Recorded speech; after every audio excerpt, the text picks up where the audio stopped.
So I'm Robin Kempster with a mental health ministry, and we've been going for almost 2 years. And a while back, after about a year, someone said, we should do an organized program about mental health. And I said, yes.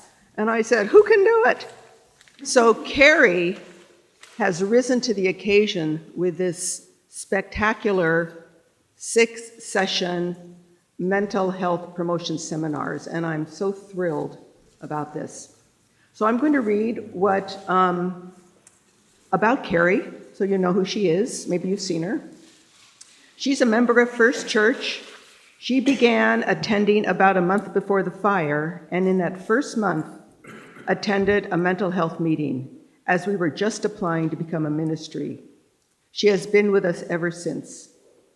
Kerrie works as a lab director of the Golden Bear Sleep and Mood Research Clinic in the psychology department at Cal. The clinic conducts grant-funded studies with the aim of improving psychological treatment for sleep problems and mood disorders. This work ignited Kerrie's passion for mental health education, which she believes can help people lead happier and healthier lives and address a variety of issues that cause and stem from mental health challenges. And we felt we should write a little disclaimer that we don't want you to necessarily feel like this is the place for you to receive a diagnosis or treatment. It's not. So we wrote this. These mental health promotion seminars are designed to provide general information about mental health promotion. They are not designed nor intended to diagnose mental health conditions nor suggest treatment. People who have questions or concerns about their own mental health or that of family or friends should seek care from their own medical or mental health provider. Information is available for those who need referrals for mental health services. So I'm really glad you're here. We're going to be meeting today and the second Sundays all the way through June. So I will leave it to Kerrie. Thank you, Robin.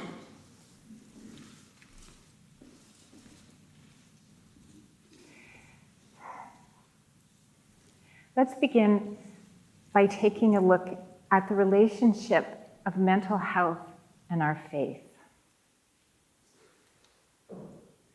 So we'll go to Matthew and the story of the Pharisee asking Jesus, "Teacher, what is the greatest commandment?" And Jesus said to him, "Love the Lord your God with all your heart, all your soul, and with all your mind." Heart, soul, and mind.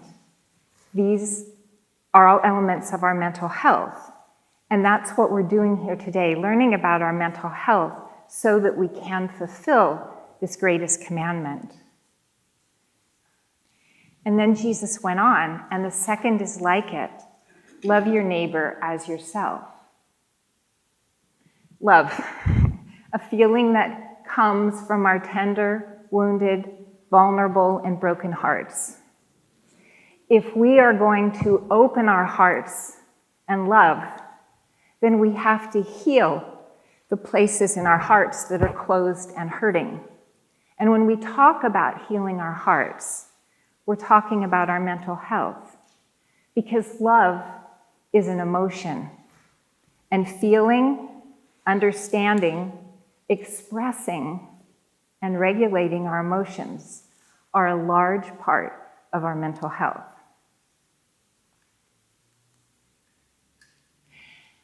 So what we are doing here today is learning about our mental health so that we can live lives that are happy, healthy, fulfilled, and resilient.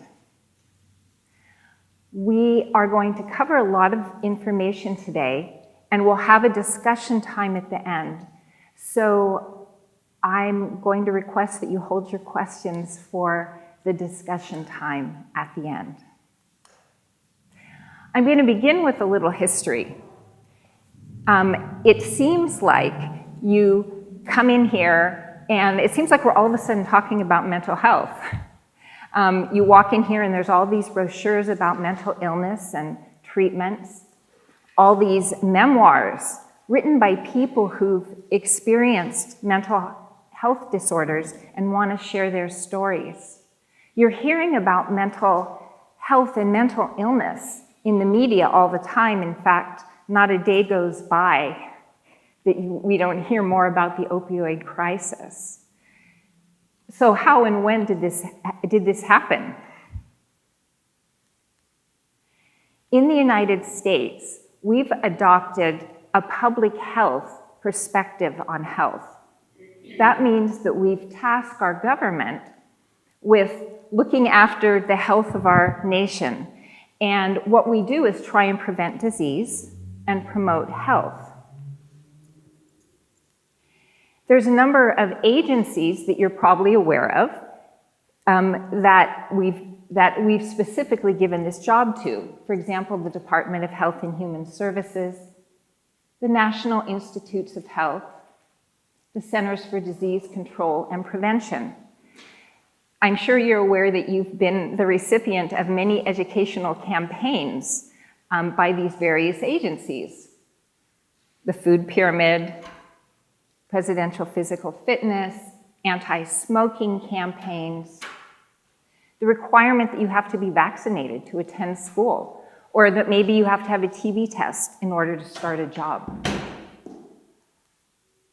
The roots of public health in this country go back to 1887 to a one-room laboratory in the Marine Services Hospital where they were trying to stop cholera and yellow fever in this country. And that's what we were focusing on at the turn of the century. In the beginning of the 1900s, we were trying to stop disease. And then we had the World Wars. And when we got to World War II, this was a turning point in how we think about mental health. So many of us are used to thinking about the Vietnam War era as being the time when we first became aware that trauma could affect our mental health. When the phrase PTSD, post-traumatic stress disorder, became part of our language, and we started talking about it. But this actually began in the middle of the 1900s, because all these people, mostly men, but from across the United States, millions of men were brought together and sent overseas. And one of the things that they realized was that while they were over there and when they came back, many people were suffering from mental health problems. And when they came back, and we had this huge transition, and all of these, and these men are experiencing these symptoms of mental health disorders, the men and the military personnel and their families went to the government and demanded help. So in 1946, President Harry Truman signed the Mental Health Services Act. This made the mental health of the United States a national priority. And then, in 1949, the National Institute of Mental Health was formally established. And to today, the National Institute of Mental Health remains our premier institution for promoting and funding research on mental health. And this is the National Institute of Mental Health today in Bethesda, Maryland. As a matter of fact, all the studies in the lab that I direct are funded by the National Institute of Mental Health. So what happened was all these men came back and they had mental health. We saw a lot of mental health problems. And so we were treating them. And this gave us a cross-section of people from across the United States, because the soldiers came from all over the entire United States. And they were a very good cross-section other than gender, since it was mostly male. And so as we were treating them, we learned a couple of really important things about mental health. One was that war and trauma was not the only cause of their mental health problems. A large majority of the people in the military who were suffering from mental health problems had had mental illness before they went to war. So suddenly, in the United States, we become aware that as a country, we not only have physical illness that we have to take care of, we have mental illness. And the other thing that we learned from this group of people that we were treating was that if we treated people, they got better. They could get better and they could go on with their lives. This is a neuropsychiatric social work technician conducting group therapy during World War II.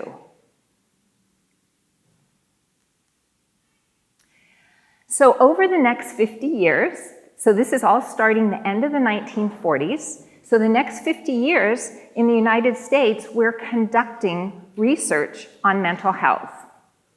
And in the 1990s, the Surgeon General goes through and reviews all that research, as well as interviews a number of people who are suffering from mental health disorders, and puts out a report, the first ever report by the Surgeon General on mental health. So this was approximately 20 years ago. And this report is the beginning of a new paradigm for mental health in this country. And so you're right. All of a sudden you're hearing about this. This is a change from when many of us were young. This report just came out 20 years ago. And in this report, the Surgeon General makes two primary statements, summaries from all this research, over 3,000 reports that they reviewed. The first one is, mental health is fundamental to health. And the second one is that mental disorders are real health conditions that affect individuals and families throughout this nation and the world. And out of that entire report, the Surgeon General makes one explicit recommendation, and that's to seek help if you have a mental health problem or think you have symptoms of a mental disorder. So in order to, what this does, if we look at this a little more closely, is it says there's a difference between a mental health problem and a mental health disorder. So I'm going to read you how the Surgeon General defines a mental health problem. So the report uses the term mental health problem for signs and symptoms of insufficient intensity or duration to meet the criteria for any mental disorder. Almost everyone has experienced mental health problems in which the distress one feels matches some of the signs and symptoms of mental disorders. Mental health problems may warrant active efforts in health promotion, prevention, or treatment. So the Surgeon General is saying our mental health is important, and you don't need, just like with physical illness, you don't have to wait till you're really sick. Mental health problems warrant active efforts in health promotion and in prevention and in treatment. And we have copies of the executive summary of this report on the table back here, and you're welcome to take one. You can also read the entire report online. So we know that mental health is important, but exactly what do we mean by mental health? Because in order to know if we or someone for whom we are caring has a mental health problem for which we might want to seek treatment, we need to understand what good mental health is. So I'm going to use the Surgeon General's definition of mental health, which is mental health is a successful performance of mental function resulting in productive activities, fulfilling relationships with other people, and the ability to adapt to change and cope with adversity.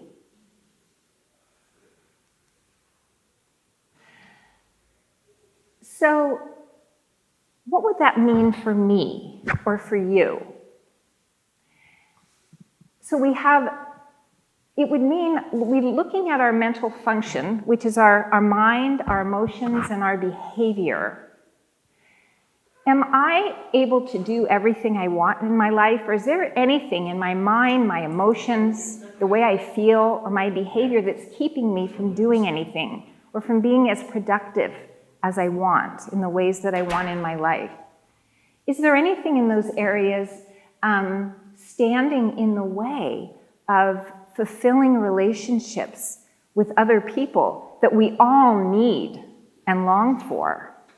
Is there anything that gets in the way of my ability to adapt or cope when I come up against problems in life? We're always trying to improve our physical health. I don't have to wait till I'm sick to start a new exercise program or try to improve my diet, things most of us are continually trying to do. But what about our mental health?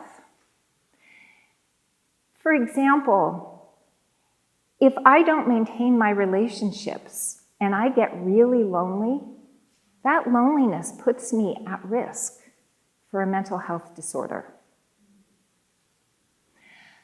So, looking a little further at this definition of what mental health is, it's important to recognize that mental health is different for different groups of people. It's not a black and white definition.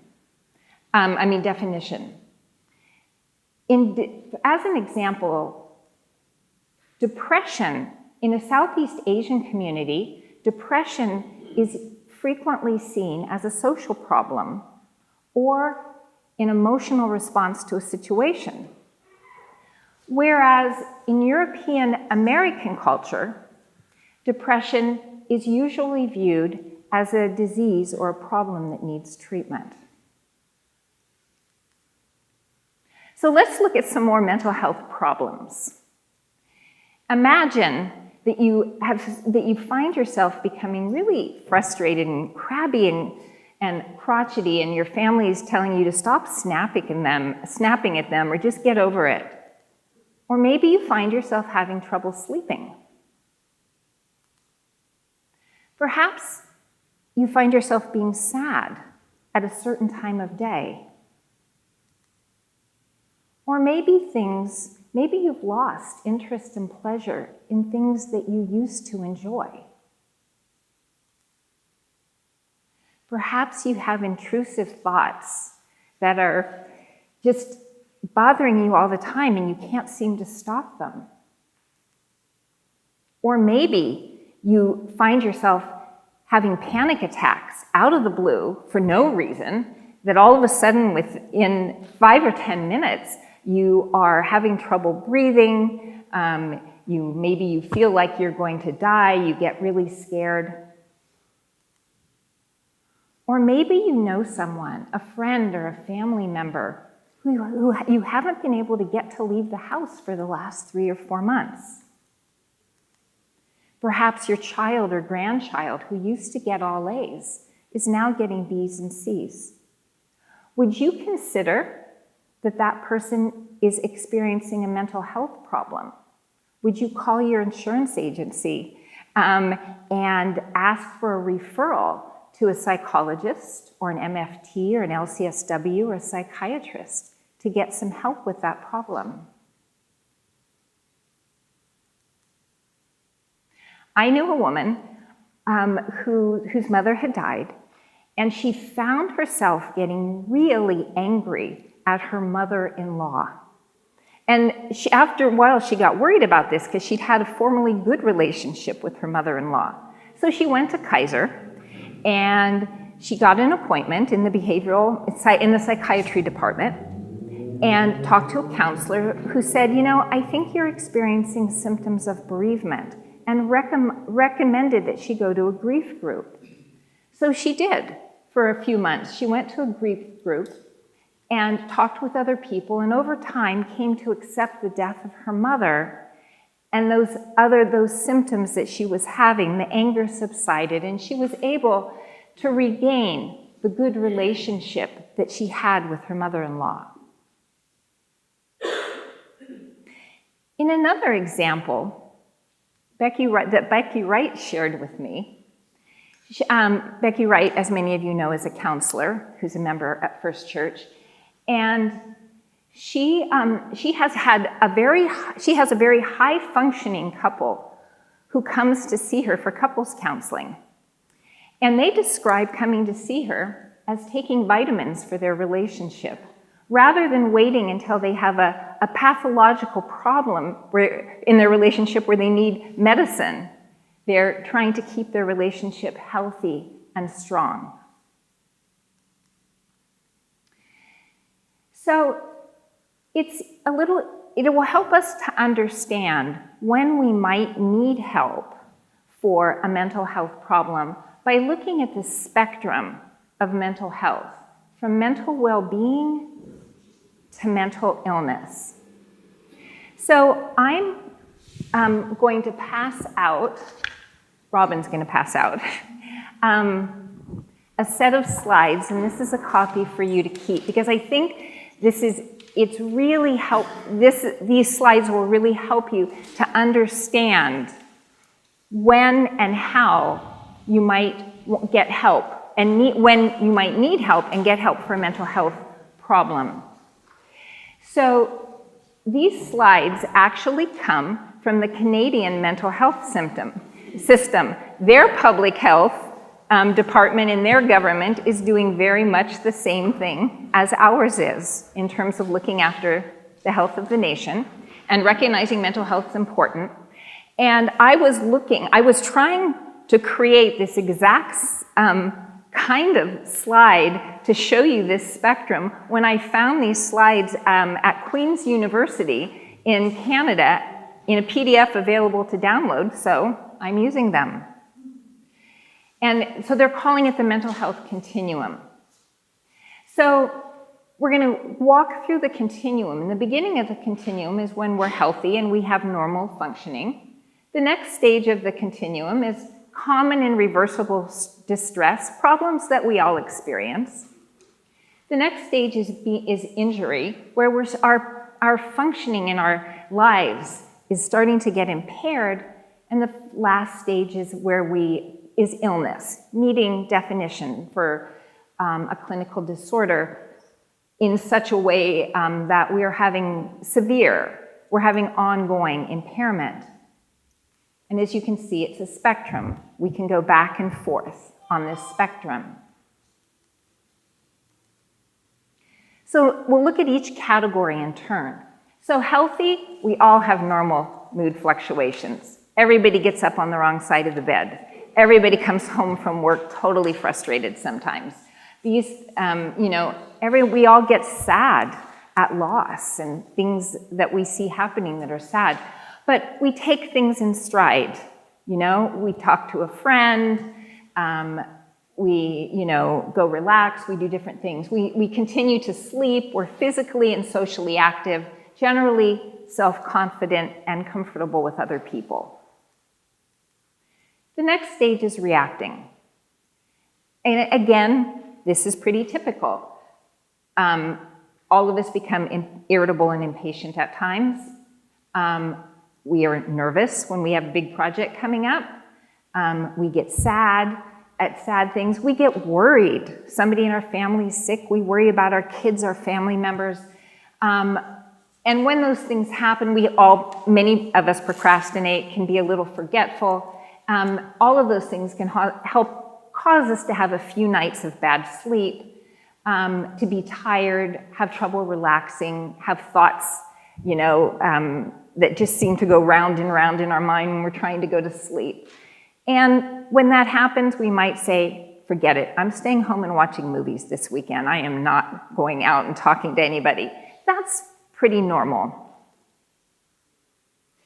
So then we start to move into the injured category. So this is where maybe our anger is a little more persistent, or we find ourselves starting to get angry and we're not even totally, like something happened, but now we're getting angry at other things too. Maybe the sadness that was because something sad happened, maybe it's 4 months later and we find ourselves still tearing up all day long, or maybe we've started to develop a sense of worthlessness or hopelessness in our life.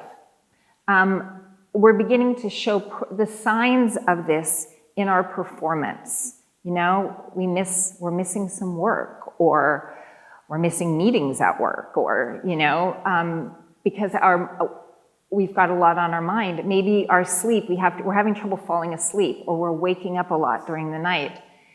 And maybe our avoidance of social situations is a little more. We're staying home. We're not going out and talking to people, which is one of the primary ways in which we often work out our problems. And now we're moving into the category of illness. So now we're having difficulty with our emotions. Perhaps it's not really under our control. Perhaps we're feeling really sad or depressed or upset without anything triggered by anything that's actually happening. Or our anxiety level is so high that people around us are asking us, what's wrong, what's wrong? We might be having panic attacks, remaining in a depressed mood, or feeling overwhelmed, being constantly fatigued, having this feeling like our legs are like lead to try and walk. Maybe our contact with reality is a little disturbed. Maybe we're hearing something that other people aren't hearing. And we possibly might be having suicidal thoughts, thinking about life isn't worth it, or maybe the world will be better off without me. So let's take a look at how do we get help in these different stages. So one of the ways in which we work out a lot of our mental health problems is self-care and social support. We take a hot bath, we read inspirational literature, we go to church, we talk to our friends. We work out a lot of problems in life that way, and we get support for hard times that way. But as those problems get worse, we might need professional care and assistance. And it's not exactly each category, it's one or the other, because both ways of getting help can be helpful for each category. If we're in the healthy category, we're mostly going to be able to take care of our problems with self-care and social support. But there might be a place for professional assistance. Maybe I have had a big promotion and I moved across the country and it's turning out to be really tough. And I'm experiencing a lot of feelings and things that I didn't expect I was going to feel. Something good happened in my life. I got married, or something happened, but it's turning out to be harder than I expected. So there might be a time to talk to somebody. And then in reacting, we notice there's a little, probably, as I'm reacting more, there's a little more time that I might want professional care. And as we get into injured and illness, I'm going to need more professional care, but there's still a place for self-care and social support. Because if I'm getting professional care, I'm also learning tools that I can apply, and I'm learning how to reach out. And so I might even be able to apply those tools on my own. So what we didn't do in this here is talk about what exactly are the illnesses. So in the United States, we have divided mental illnesses. We've taken the collections of symptoms and divided them into syndromes, and we call those syndromes a mental health disorder. So a syndrome is like a collection of symptoms. And they're compiled in this book called the Diagnostic and Statistical Manual of Mental Disorders, the DSM for short, and the current one is DSM-5, it's a 5th edition. And the reason that we have this is so that someone diagnosing me in California will give me approximately the same diagnosis as someone diagnosing me in Connecticut. And so that if I move somewhere and my medical records go with me, someone can read my medical records and understand what my problems, what my disorder is. And this also has an international component. Just like with medical disorders, they have the ICD, the International Classification of Disease. For each disorder in the DSM, there is a corresponding ICD number because mental health problems are universal around the world. Here's a few disorders that you might recognize: depression, bipolar disorder, substance abuse, alcoholism, panic disorder, obsessive-compulsive disorder, schizophrenia, agoraphobia, autism spectrum disorder, attention deficit hyperactivity disorder, phobias, post-traumatic stress, dementia. The next seminar is going to be about mental illness specifically. And we'll talk a little bit about mental illness in general, and we'll focus on the mental illnesses that are the most disabling in this country for the largest numbers of people.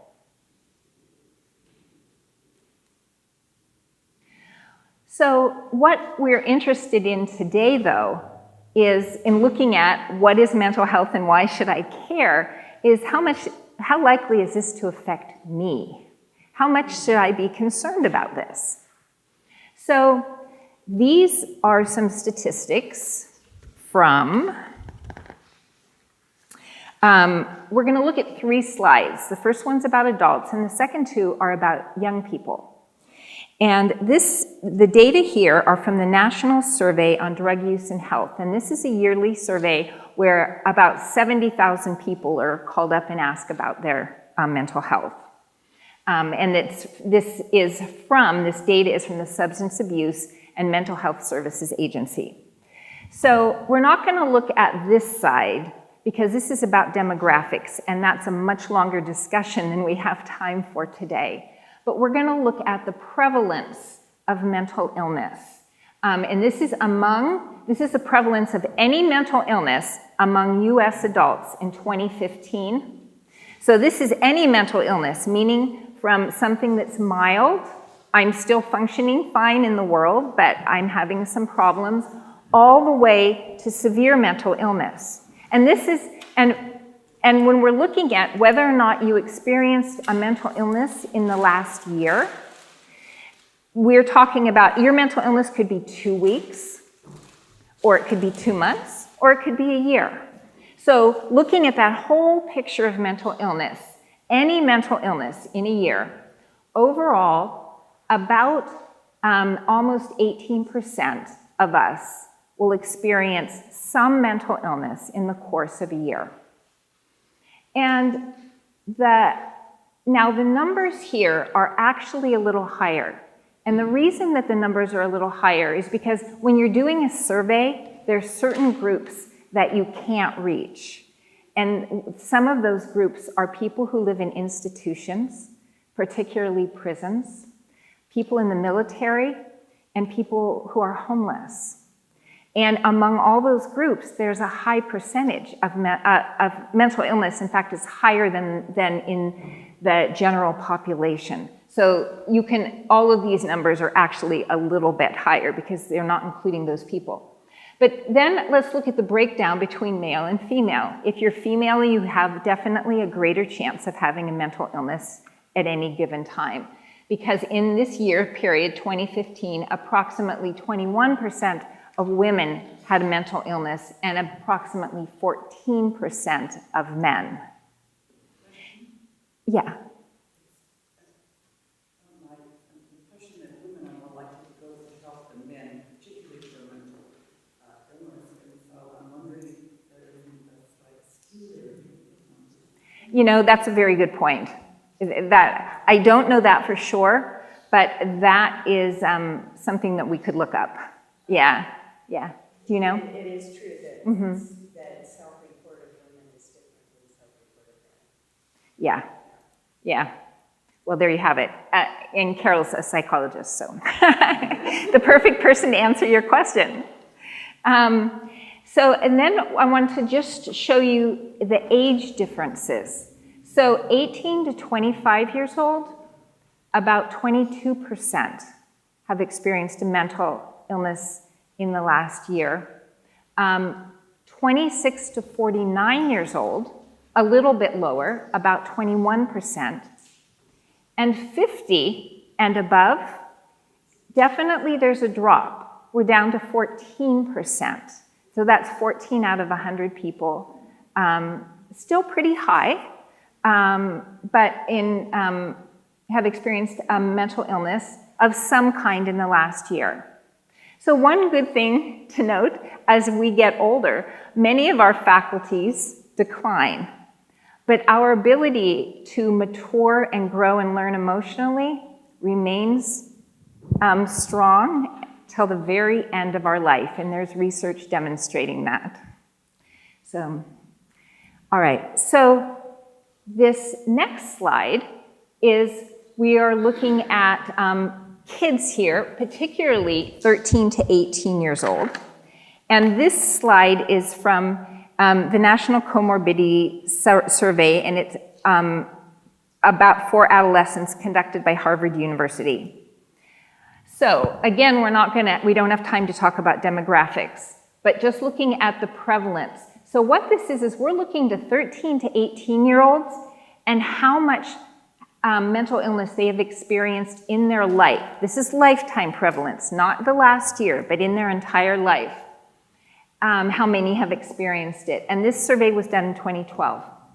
And so 46.3% of 13 to 18-year-olds have experienced a mental illness at some point in their life. And this is about a little less than half than that, about 21% have had a severe mental illness. So what does that mean for us? Well, it means that many of our kids are experiencing mental health disorders for which they are not getting treatment. And this means that they may be more vulnerable to relapse, recurrence as adults. And it also means that we have a great opportunity for prevention and early diagnosis with our kids. And I want to put this in perspective right here at First Church. So at First Church, we have approximately 38 13 to 18-year-olds. So this would mean that about 19 of them have experienced a mental disorder at some time in their lives, and about 3 or 4 of them have had a severe disorder, meaning one that has really affected their ability to function.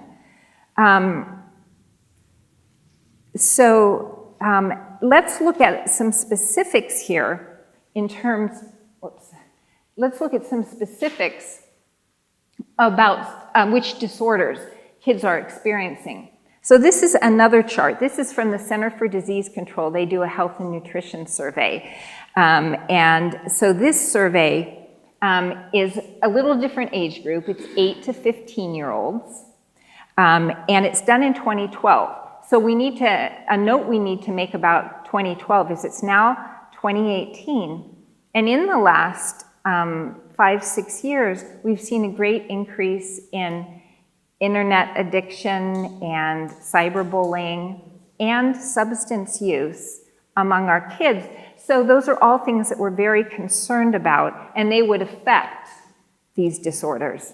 So this is a 12-month prevalence, not lifetime.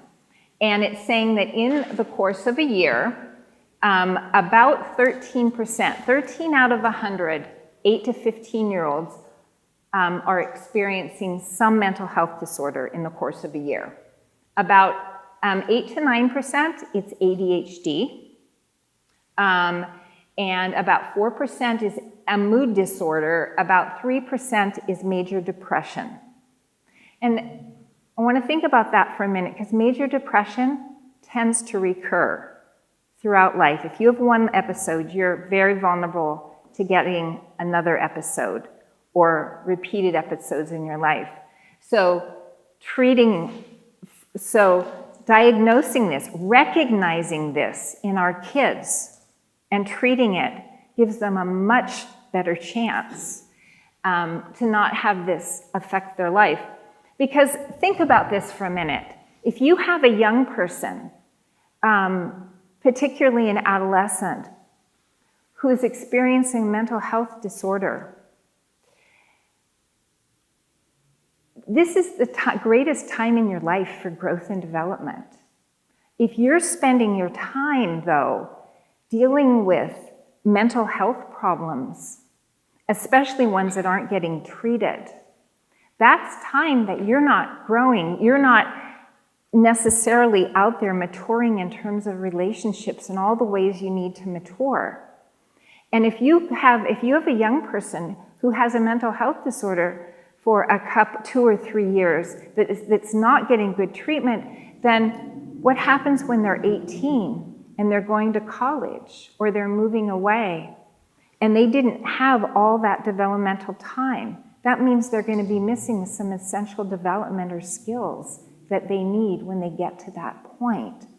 So it's really important that we take a look at the mental health of our kids, because we're helping them, just like we want to keep them physically healthy and give them we try and make sure they eat right and exercise, get a good, strong physical foundation for their lives. We want them to grow up with a strong mental health foundation as well. So to answer the question of how many of us might get a mental health disorder in any given year, it's approximately 1 in 5.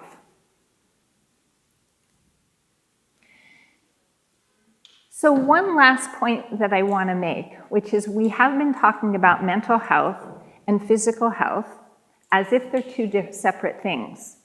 But current research tells us that our mental functioning, our behavior, our emotions all stem from the brain. And the brain is a part of the body. So actually, there isn't the division between mental health and physical health actually doesn't exist. It's really one spectrum of health. And this is a theme that we will come back to throughout the seminars. So what we're going to do now is we're going to break into small groups, maybe like 3 or 4 people. And we're going to talk about I'm going to ask you to define for yourself what is mental health and why is this important to me. As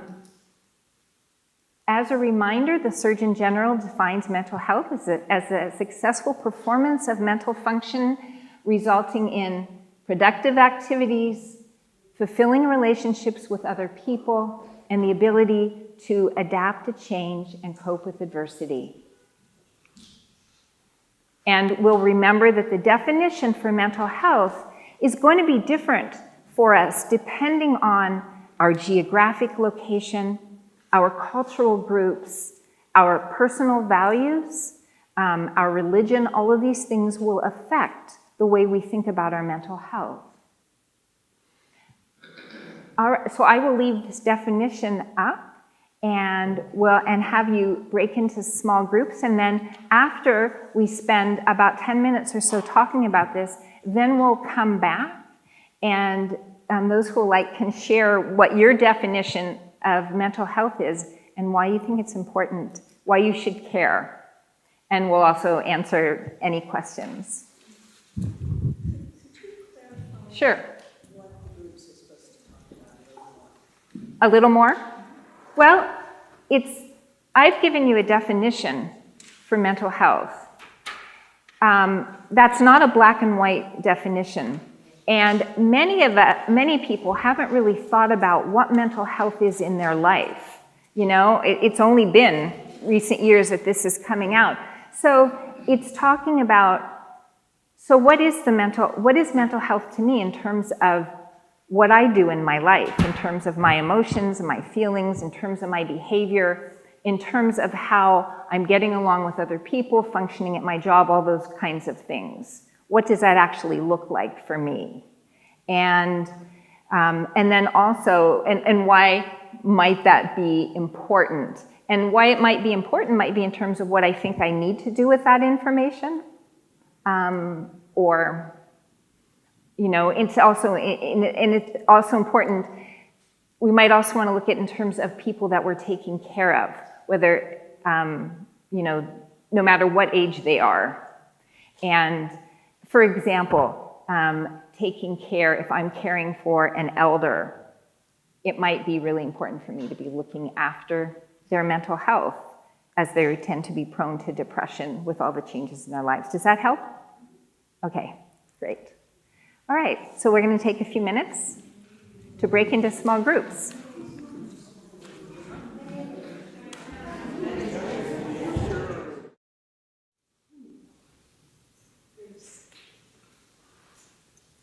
I was struck by your diagram here with the healthy and the eating health area. I always thought of myself as healthy and don't worry about it.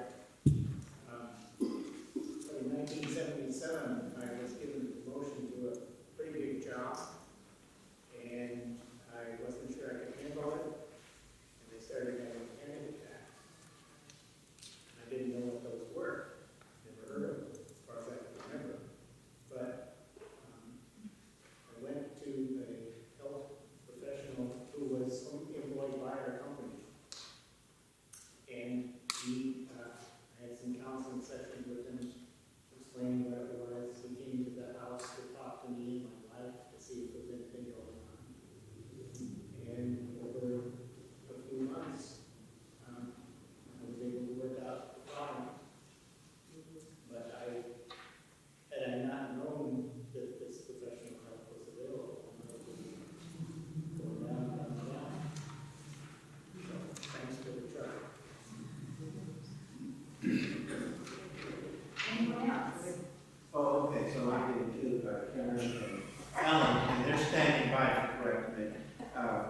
But I think we agreed that mental health is very real, and it's very important from ourselves to our close ones, to maybe the stranger on the street that we could be literally right outside. And the other thing we talked about is how grateful we are that this church right here is right across the street of a big diversified university, and vice versa. Because if someone's a gifted musician who can sing, play, they're going to be asked to bring their music to the church. Likewise, the nurse, the psychologist, the sociologist, house husbands, that's what my career is now.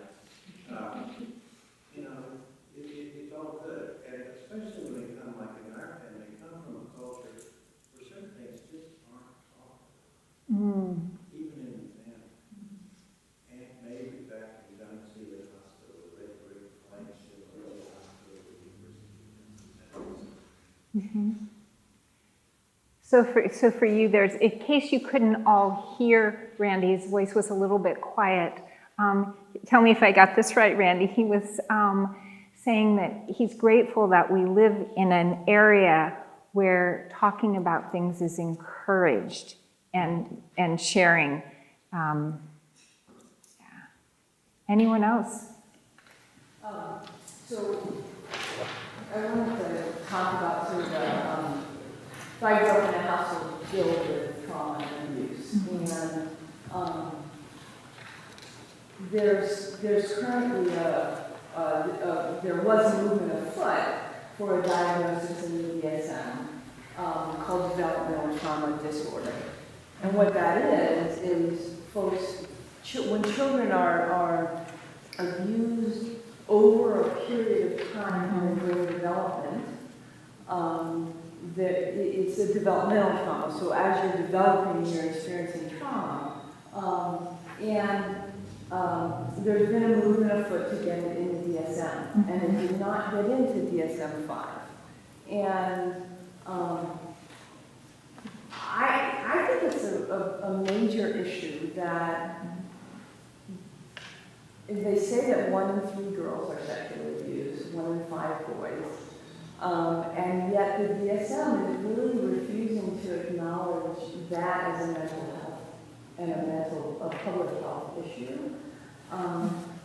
And my hope for our church is that we find a way to bring this to the forefront and speak out about it, because the fact that diagnosis, like I'm diagnosed, I have several diagnoses, but that's the one for me that most deeply resonates. What's the basis of that? My psychiatrist refuses to acknowledge it.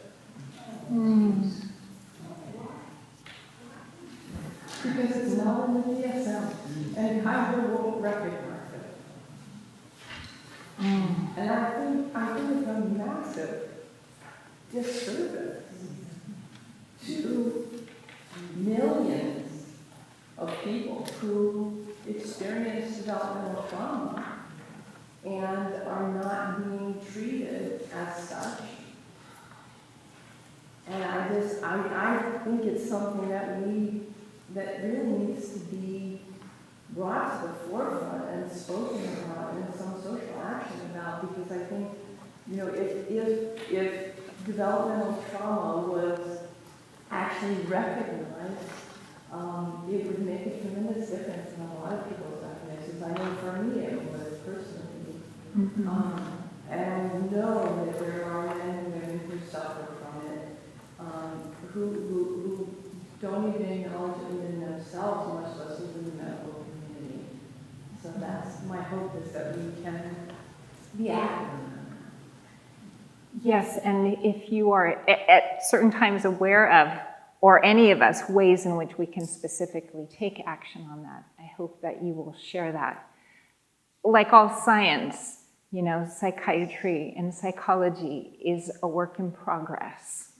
And so there was a lot of work put into the DSM-5, but there's going to be a DSM-6, and someday, and there is a movement in NIMH that is doing research on this, someday we may no longer have classifications. There's a movement called RDoC, which is research domain criteria, which is looking at the problems that go through mental disorders, the pathways in the body and so forth. Because most people, the reality is, the majority of people who have mental health disorders don't have one. They have more than one. And so defining it, having a treatment for this, and a treatment for this, and a treatment for this, doesn't always get this plus this. And so it is a work in process. We've come a long way, and we have a long way to go. Thank you so much for sharing that. Yeah. Louise. One thing that's been a recurrent issue in my working life as a preschool teacher is what to do when a child is showing signs of having a mental health issue. And it is surprisingly difficult to get anything done. Because first there has to be consensus among the staff. It has to be brought to management.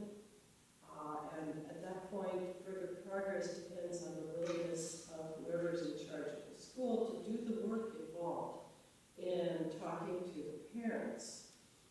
then there has to be the parent's response, and parent responses can be completely variable. And even when you get the parents to a point where they're willing to get some help, then there's a problem of getting help. It's easy to find lists of practitioners of various sorts, but there's the question of how to pay for it. There's the question of, well, what kind of help does this child need? And Alameda County has a newish agency called Help Me Grow, which is supposed to be like a funnel point. You send parents to them, and they will help the parents go where they need to go, which is a great concept. But it turns out in practice, it's another bureaucratic roadblock that the parents have to have many conversations and fill out questionnaires. And, then the child, best of all outcomes, the child gets into care, and then the care is not effective. For who knows why, it could be a whole range of reasons. So that's my working life. I don't quite know obviously it's out of my hands at that point, but it's a source of real frustration for me to see a child finally get in care and continue to have the same behaviors that are problematic. Yeah, finding effective care. I certainly don't have any easy answers for you. But one thing I will say is we're going to try and provide as many resources as we can, and what we learn about effective care, hopefully we can keep sharing that here. I think it's a good time to mention that we have in the back, we have a lot of brochures. They're provided, there's a whole row, all the yellow folders actually in the back are all about children's mental health, and they're all from the Child Mind Institute. And then the rest of the folders are on, various adult mental health issues. All of the brochures, they've come from NIMH, National Institute of Mental Health, SAMHSA, the Substance Abuse and Mental Health Services Agency, and the Child Mind Institute, which are all United States government tax-funded organizations, and they have sent these free of charge to us. And there are 2 books that say mental health resources. I don't know if that agency, but we have 2 of the 2 latest printed out. They're like 80 pages or something, lists of resources from Alameda County for women and children and for in general practitioners, as well as a list of East Bay resources, crisis support. So we will continue to add to that over time. And when I hear your story, besides the frustration and the grief that I feel too hearing this, is I'm imagining that education across the board will eventually be helpful, at all levels, so that there's also follow through when somebody gets treatment, ways of evaluating and seeing why is this not working. Because if one thing doesn't work, there's highly likely that there is an answer. It's just a matter of finding it. We are at, Do you want to say something about that? yes, I do. I want to say a couple things. We're at the end of our time. Is there anyone who has a burning desire you want to say something finally before we're, okay. Thursday from 11 to 1, it's an issue brief and workshop on supporting women and girls' mental health. So it's really about how the philanthropic community can address this issue. If you want information about it, let me know and I'll send it. Thank you. It's in a women's and girls' meeting. Oh, great. So I want to, yes, I told you about the brochures. We also have about 30 books that are memoirs written by people who have experienced mental illness and want to share their stories. And they're available for checkout, and there's instructions there for checking out books and for returning books. And I want to give a few thanks here. I want to thank the group that the brochures there, some of them came as brochures, some of them we had to print out and put together. So thanks to Louise Specht and Bruce Stanglin, Robin Kempster, and John and Helen Waldman for all of the folding and stapling and putting together of materials. And please feel free to take any resources that you would like. And if you are finished with something and you don't have someone to pass it on, consider bringing it back, either giving it to me, giving it to Robin, or putting it in Robin's box at Durant House, and we will continue to pass them on. I want to give special thanks also to Robin Kempster for her continued collaboration and support, and to Becky Wright and Carolyn Wong for being the reviewers of the material for this seminar. I want to thank you.